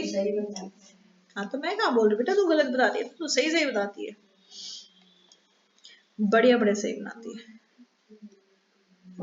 Reaction with carbonate and hydrogen carbonate, sodium के साथ करा दिया आपका। अब देखो रिएक्शन विद कार्बोनेट भी क्या होगा आपके पास में, मेटल कार्बोनेट के साथ जब रिएक्शन करता है एसिड क्या बनाता है, एसिड बनाता है salt plus water plus CO2। किया था एसिड बेस रिएक्शन में, तो आपके पास ये वही चीज है हमारे पास। तो ये करेगा तो क्या बनेगा आपके पास, सोडियम के साथ करके ये सोडियम एसिटेट बना लिया इसने, सॉरी सोडियम इथेनोएट बना लिया, इथेनोएट, और साथ में वाटर और कार्बन डाइऑक्साइड रिलीज हो गया। अगर आप हाइड्रोजन कार्बोनेट के साथ करते हैं, मतलब मेटल बाइकार्बोनेट या मेटल हाइड्रोजन कार्बोनेट के साथ करेंगे, तब भी आपको सेम ही रिएक्शन देखने को मिलता है। ये इतनी रिएक्शंस याद करनी है, याद क्या करूँ, ये तो मैंने समझाई है तुम्हें। हाँ लास्ट याद है। मैंने तुम्हें समझाई है, तुम्हें समझ में आ जानी चाहिए कि भाई इलेक्ट्रोपॉजिटिव है तो कहाँ अटैक कर रहा है ना। 4-5 बार लिखोगे तो ये याद हो जाएगी। हाँ करनी पड़ेंगी बेटा याद। अच्छा एक चीज और करते हैं, उसके बाद लास्ट टॉपिक करेंगे। यहाँ पे आता है आपके पास में that how will you differentiate between that the substance you have is ethyl alcohol और एसिटिक एसिड। मेरा तो इतना एक और इतना लगेगा, तो वही तो बात है, एसिटिक एसिड का ही दूसरा नाम है इथेनोइक एसिड, और इथाइल अल्कोहल इज ये तो इसको हम कैसे करते हैं, हम सबसे पहले लिथमस टेस्ट करते हैं। डिफरेंशिएट करना है, डिफरेंस वो वाला डिफरेंस नहीं। अगर आपको 2 टेस्ट ट्यूब दे दिया और आपको बताना है कि इसमें इथेनॉल है और इसमें इथेनोइक एसिड है, कैसे करेंगे। सबसे पहले आता है आपके पास में लिथमस टेस्ट आपके पास में। इथाइल अल्कोहल लिथमस के साथ क्या करेगा, वेरी गुड, न्यूट्रल रहेगा। क्या रहेगा आपके पास में, न्यूट्रल रहेगा हमारे पास। और वहीं पे एसिटिक एसिड क्या करेगा, ब्लू लिटमस को रेड बना देगा। ये ब्लू को रेड चेंज कर देता है क्योंकि ये एसिड है। ठीक है, दूसरा टेस्ट आता है सोडियम हाइड्रोजन कार्बोनेट का। अभी बुक में टेस्ट लिखे नहीं है पर आते हैं ना पेपर में। नहीं, पेपर में आया तो सिर्फ डिफरेंस करो, तो मैंने लिख दिया एक एसिड होता है एक ये होता है, और इसका फॉर्मूला लिख दिया था, और स्ट्रक्चर भी बनाया था। स्ट्रक्चर में हमने नंबर काट लिया, हमने कहा स्ट्रक्चर नहीं आता। हाँ, तो उसमें और चीजें बतानी पड़ेंगी ना कि कैसे वो रिएक्ट करता है। 3 नंबर का है, 2 मिल गए। नहीं, वो उसमें नहीं मिलेंगे बोर्ड में। सोडियम हाइड्रोजन कार्बोनेट के साथ में जो टेस्ट होता है हमारे पास में, उसमें क्या होता है? अच्छा, ये तो अभी हमने किया, देखो अभी मैंने उसमें भी आपको कराया था सोडियम हाइड्रोजन कार्बोनेट के साथ, और इसमें भी। इसमें क्या आया था हमारे पास में? हमने एसिटिक एसिड को कराया सोडियम हाइड्रोजन कार्बोनेट। ओए ओए ओए ओए ओए, कहाँ है मार्कर? ये CH3 COOH plus NaH CO3 gives what? CH3 CONa plus H2O plus CO2। यही था आपके पास है। जब आपने सोडियम हाइड्रोजन कार्बोनेट के साथ में रिएक्ट करा रहे हो तो आपको मिलेगा क्या? Sodium acetate. क्या मिल जाएगा आपके पास में? Sodium acetate. ये लिख सकते हैं डिफरेंस में? क्या डिफरेंस में भी लिख सकते हैं? हाँ हाँ, आपके पास में जो है वो बनेगा जिसमें कि ब्रिस्क एफर्वेंस होती है। अभी बताया था ना, ब्रिस्क एफर्वेंस होती है, बट एल्कोहल में ऐसा नहीं होता। समझ में आ रही है बात? एल्कोहल में हमें ये चीज देखने को नहीं मिलेगी। तो जहां पे भी ब्रिस्क एफर्वेंस हो रहा है आपके पास है, मतलब आपके पास एसिडिक एसिड है। क्या है आपके पास में? एसिडिक एसिड है आपके पास में। एंड वो क्या हो जाता है? एक्सोथर्मिक रिएक्शन हो जाता है। क्या हो जाता है? Exothermic reaction. याद रहेगा? चलो बहुत अच्छे। अब आ जाओ सोप सोप सोप। सोप और डिटर्जेंट्स आपके पास क्लींजिंग एजेंट्स हैं जो क्लीनिंग पर्पस के लिए यूज किए जाते हैं। इनकी अपनी अपनी कंपोजिशंस होती हैं, इनकी अपनी अपनी प्रॉपर्टीज होती हैं आपके पास में। तो अगर आपके पास क्वेश्चन आता है कि व्हाट इज अ सोप, आप सोप को डिफाइन करो तो क्या कहेंगे? A substance capable of removing, a substance capable of removing grease and dirt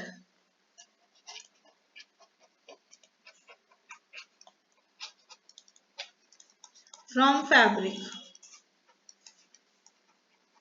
भाई एक सब्सटेंस आपके पास में जो ग्रीक एंड डर्ट फैब्रिक से या बॉडी से रिमूव कर देता है, उसे कहते हैं हम क्या? डिटर्जेंट। क्या कहते हैं आपके पास में? डिटर्जेंट्स। अब ये डिटर्जेंट दो टाइप्स के होते हैं आपके पास, सोपी और नॉन सोपी। क्या होते हैं? सोपी एंड नॉन सोपी आपके पास में। भाई सोपी डिटर्जेंट्स जो होंगे आपके पास में, वो हमारे पास में सिंपली जब आप उनको यूज करोगे तो झाग वगैरह बनाएंगे आपके पास में, सॉलिड फॉर्म में होते हैं। पर जो नॉन सोपी जैसे फेस वॉश वगैरह यूज करते हैं आपके पास में, ये सारे के सारे नॉन सोपी में काउंट किए जाते हैं। ठीक है, कैसे बनते हैं? अभी ऊपर क्या था? इथेनॉल को, इथेनोइक एसिड को, सॉरी नॉट इथेनॉल को, इथेनोइक एसिड को हमने सोडियम हाइड्रोक्साइड के साथ कंबाइन कराया था, राइट? क्या किया था? इथेनोइक एसिड को हमने सोडियम हाइड्रोक्साइड के साथ में कंबाइन कराया था, तो हमें मिल गया था एक सोप। क्या मिल गया था? सोप। सोप का एक रिएक्शन आपको याद रहना चाहिए, these are long chain compounds. ये क्या होते हैं? लॉन्ग चेन कंपाउंड्स होते हैं आपके पास में। और हार्ड एंड वाटर में काम करते हैं। हाँ देखो, मैं जनरल रिएक्शन लिखवा रही हूँ आपके पास में। जो सोप होता है उसमें या तो सोडियम का चेन होता है या फिर अपने पास में कार्बन का होता है। हार्ड वाटर के साथ ही समझा रही हूँ। आपने कैल्शियम का किया, हमारे पास सोप जो है वो इस फॉर्म में है, 2R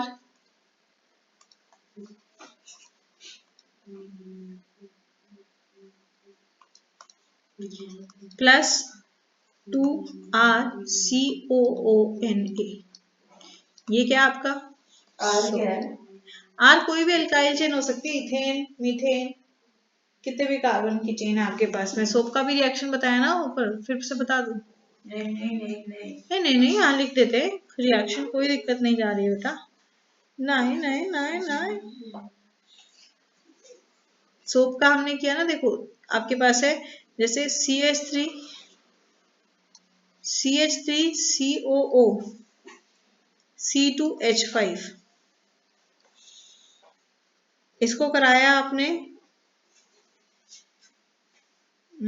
C2H5 नहीं लेते हैं, रुको इसको मिटाना पड़ेगा। बेटे तू ऐसे करेगी तो कैसे काम चलेगा छोरी, अब तो होने वाला है। दूसरा भी तो करना है। क्या करना है?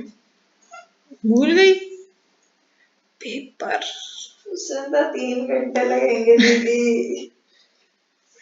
तो ये देख सोप का रिएक्शन देखो पहले, अरे चल तो जा, चल क्यों नहीं रहा है। CH3COH प्लस NaHCO3 के साथ कंबाइन कराया, आपको क्या मिला CH3COONA plus H2O plus CO2। तो यहाँ पे CH3 आ रहा है, मीथ था तो मिथाइल ग्रुप है, ईथ होता तो इथाइल आ जाता, प्रोप होता तो प्रोपाइल आ जाता आपके पास, क्योंकि वो H को रिप्लेस करके सोडियम को कंबाइन कर रहा है। तो जब भी आपके पास में हार्ड वाटर का जो आप ले रहे हो ना, वही चीज समझ लो। आपको मैं हार्ड वाटर के साथ रिएक्शन के साथ समझा रही हूँ कि जब भी आपके पास क्वेश्चन ऐसा आता है हार्ड वाटर का, देखो सोप्स आपके पास सोडियम या पोटेशियम के सॉल्ट होते हैं। सोप क्या होते हैं, सोडियम या फिर पोटेशियम के सॉल्ट होते हैं। मतलब आप NaHCO3 के साथ कंबाइन कराओगे तो सोडियम सॉल्ट मिलेगा, अगर आपने KHCO3 के साथ कराया तो पोटेशियम सॉल्ट मिल जाएगा। तो ये क्या होते हैं, सोडियम या पोटेशियम के सॉल्ट्स होते हैं आपके पास में। These are long chain compounds जो फॉर्म होते हैं आपके पास। अब अगर इन लॉन्ग चेन कंपाउंड्स को हम अगर हार्ड वाटर में यूज करते हैं, जब सोप्स को आप हार्ड वाटर में करते हैं, हार्ड वाटर में क्या होता है, this is for hard water. Hard water में दो आयंस प्रेजेंट होते हैं, कैल्शियम या फिर मैग्नीशियम के आयंस। क्या प्रेजेंट होते हैं, कैल्शियम और मैग्नीशियम आयन आपके पास में। तो जब आप इसको हार्ड वाटर में कंबाइन करा रहे हैं, आय हाय कितना चिल्लाती आंटी है आंटी। कुछ नहीं आया। तो ये क्या बनाएगा, अब जब ये हार्ड वाटर में कंबाइन करता है ना, तो ये सोडियम अलग कर देगा, सोडियम आयन अलग हो गया, और बड़ी थ्योरी मैंने तो एक रिएक्शन बड़ी थी हो गया था मेरा। ये कंबाइन करेगा और ये बना लेगा Ca, कैल्शियम सॉल्ट। क्या बना लेता है, कैल्शियम सॉल्ट, जो कि PPT होता है, प्रेसिपिटेट। तो ये स्टिकी होता है, इसीलिए हार्ड वाटर में कपड़े क्लीन नहीं होते, क्योंकि ये उनपे चिपक जाता है। ऐसे ही जब आप मैग्नीशियम के साथ करोगे, Mg बना देगा।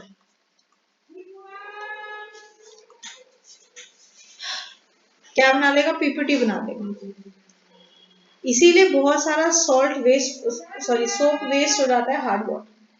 तो जब हार्ड वाटर का क्वेश्चन आ रहा है, आपको यही लिखना है that hard water contains calcium and magnesium ions which combines with the soap to form calcium and magnesium PPTs। दोनों रिएक्शन मिलते हैं, और इसीलिए जो है वो आपका बहुत सारा सोप वेस्ट हो जाता है। इसीलिए हम इसमें डिटर्जेंट्स का यूज करते हैं, और वो अपना क्लिनजिंग नहीं कर पाता है। तो आप सोप का क्लिनजिंग एक समझो, चाहे सोप है आपके पास में या फिर हमारे पास में वो है डिटर्जेंट है, दोनों का क्लिनजिंग एक्शन आपके पास में सेम होता है। जो सोप होते हैं आपके पास में, इनकी दो टेन होती है आपके पास में, हाइड्रोफोबिक पार्ट आपके पास में जो कि इनका टेल होता है, और हाइड्रोफिलिक एंड आपके पास में जो इनका हेड होता है आपके पास में। तो दो पार्ट्स हमें यहाँ पे देखने को मिलते हैं।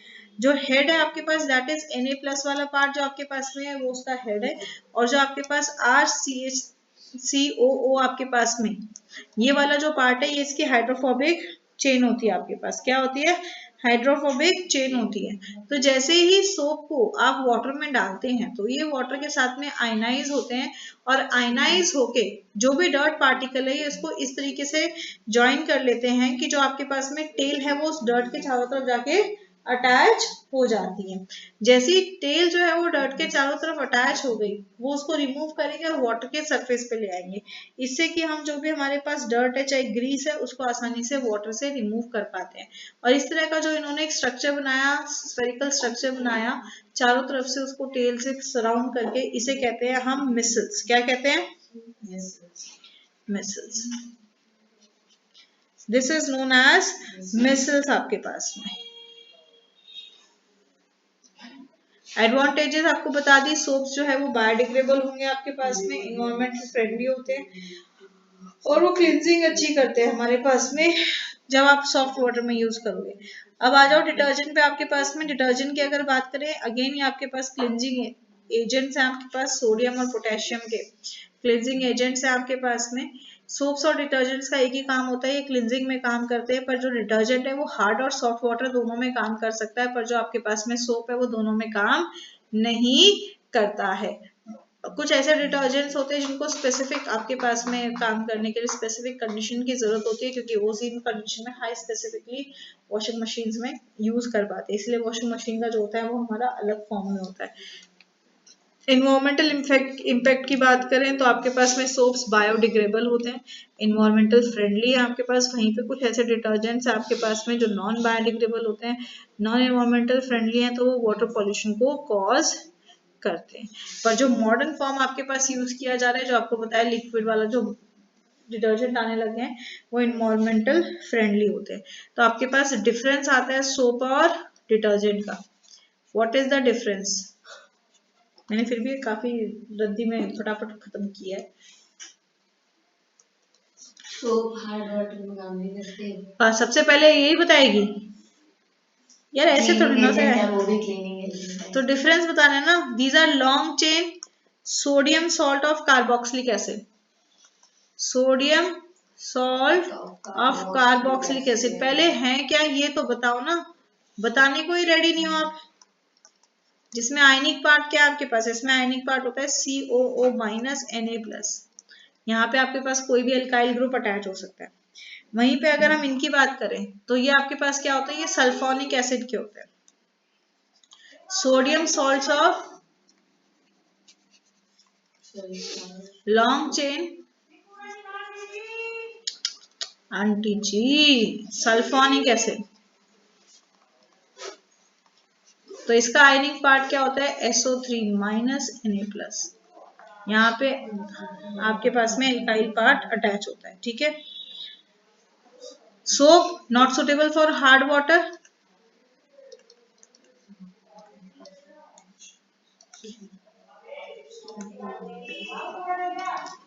ये दोनों केस में होते हैं, ये हार्ड है या सॉफ्ट है, दोनों में काम करते हैं बढ़िया बढ़िया,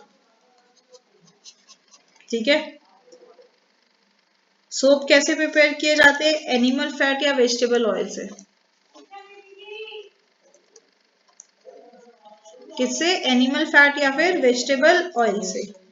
डिटर्जेंट की बात करें तो किससे प्रिपेयर किए जाते हैं आपके पास? Hydrocarbons obtain from petroleum. ये आते हैं, चल difference. Hydrocarbon hard water obtain from petroleum. हाँ, अब लास्ट आ जाएगा आपके पास में। दो बताए। अच्छा चलो एक मैं और ऐड कर देती हूँ, 5 के हिसाब से कर देते हैं। ये पुअर क्लींजिंग होते हैं सोप, और ये स्ट्रॉन्ग क्लींजिंग एक्शन करते हैं। मतलब ये एक्सेल वाले ऐड है। वो हाथों से धो रहा है वो एक डिटर्जेंट। हाँ, और ये सोप क्या होते हैं? Biodegradable, non biodegradable? Biodegradable, environmental friendly.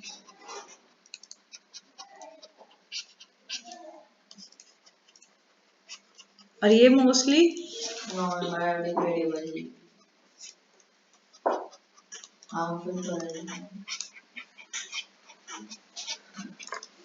Non environment friendly. चल कुछ क्वेश्चन डिस्कस कर ले। अच्छा चल ठीक है, छोड़ नहीं कर रहे। करा दो, फिर दोबारा करना पड़ेगा। नहीं कराऊंगी। ये क्वेश्चंस मैं तुम्हें इसके साथ ही दे दूंगी सॉल्व फॉर्म में, तुम इन क्वेश्चंस को जस्ट रीड आउट कर लेना, और बाकी डिस्कशन तो हमारा मेन तो है ही। भेज देना PDF आ जाए, फिर वो निकाल लूंगी।